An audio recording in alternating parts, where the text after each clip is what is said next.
Betrayal doesn't just hurt. It rewires your brain to crave revenge. And here's the cruel part. The revenge you imagine will make you whole again? It won't. It'll trap you in a cycle you can't escape. This is the psychology of revenge. Why your brain demands it, why it never works, and what actually heals betrayal. Let's start with what happens in your brain when betrayal hits. When someone you trust, someone you loved, relied on, built your life around, betrays you, your brain doesn't process it like normal pain. Normal pain is external, a broken bone, a loss, something that happened to you. But betrayal is internal collapse. Because betrayal means the person you trusted was a fiction. The relationship was a lie. The version of reality you believed in never existed. And when reality collapses, your brain perceives it as a survival threat. Here's what fires. Your amygdala, the brain's threat detector, lights up like you're being attacked. Your dorsal striatum, the reward center, activates when you imagine revenge. It gives you dopamine just for thinking about it. Your prefrontal cortex, the part that makes rational decisions, that weighs consequences, shuts down. This is why revenge feels so good in your imagination. Your brain is chemically rewarding you for fantasizing about getting even. So your brain is telling you, get revenge, balance the scales, make them hurt like they hurt you. And it feels like justice, it feels like power, it feels like the only way to stop the pain. But here's what's actually happening. When you're betrayed, 3 core needs get violated. 1. Your need for justice. The world feels unfair. Someone did wrong and got away with it. Revenge promises to restore balance. 2. Your need for power. Betrayal makes you feel helpless, humiliated, controlled. Revenge promises to prove you're not weak. 3. Your need for closure. The betrayal is an open wound. You can't stop thinking about it, replaying it, reliving it. Revenge promises to make the pain stop. These are real needs. They're legitimate. But revenge doesn't actually meet any of them. It promises justice, power, and closure. But it delivers regret, chains, and an open wound that never heals. Here's why. Let's break down why revenge fails at every single thing it promises. Justice. Revenge isn't justice. It's just more harm. Justice restores balance. Revenge creates a new imbalance. You hurt me, so I hurt you. That's not balance. That's escalation. And even if you win the revenge, even if you hurt them worse than they hurt you, it doesn't restore what was lost. It doesn't bring back trust. It doesn't undo the betrayal. It just adds more pain to the world. Power. Revenge doesn't give you power back. It proves they still control you. Real power is indifference. Real power is moving on without needing them to suffer. But when you take revenge, you're saying, what you did still matters so much that I have to react to it. You're not in control. You're responding. You're still in their story. Closure. This is the cruelest part. You think revenge will close the wound. That once they suffer, once they pay, you'll be able to move on. But revenge doesn't close wounds. It keeps them open. Because every act of revenge requires you to stay connected to the person who hurt you.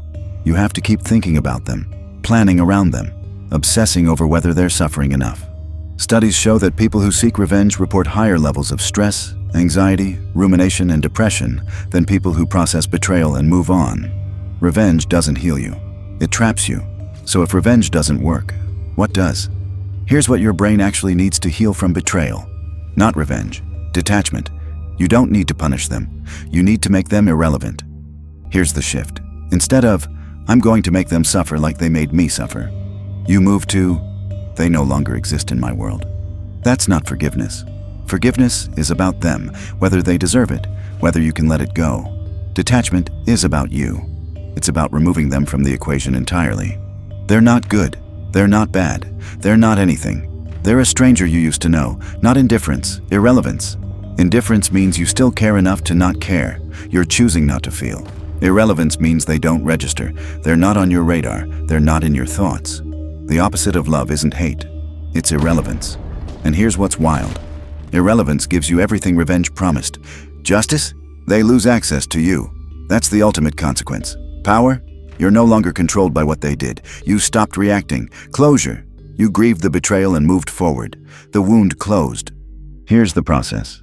Stage 1. Feel the rage. Don't suppress it. Don't spiritually bypass it with forgiveness you don't actually feel. The rage is real. The hurt is real. Let it exist. Stage 2. Grieve the betrayal. Not the person, the illusion. Grieve the relationship you thought you had. The trust you thought existed. The version of reality that turned out to be fiction. Betrayal isn't just losing someone, it's losing the past, realizing it was never real. That's grief. Let yourself mourn it. Stage 3. Choose irrelevance. This is where you stop making them the main character in your story. You don't need to confront them. You don't need to expose them.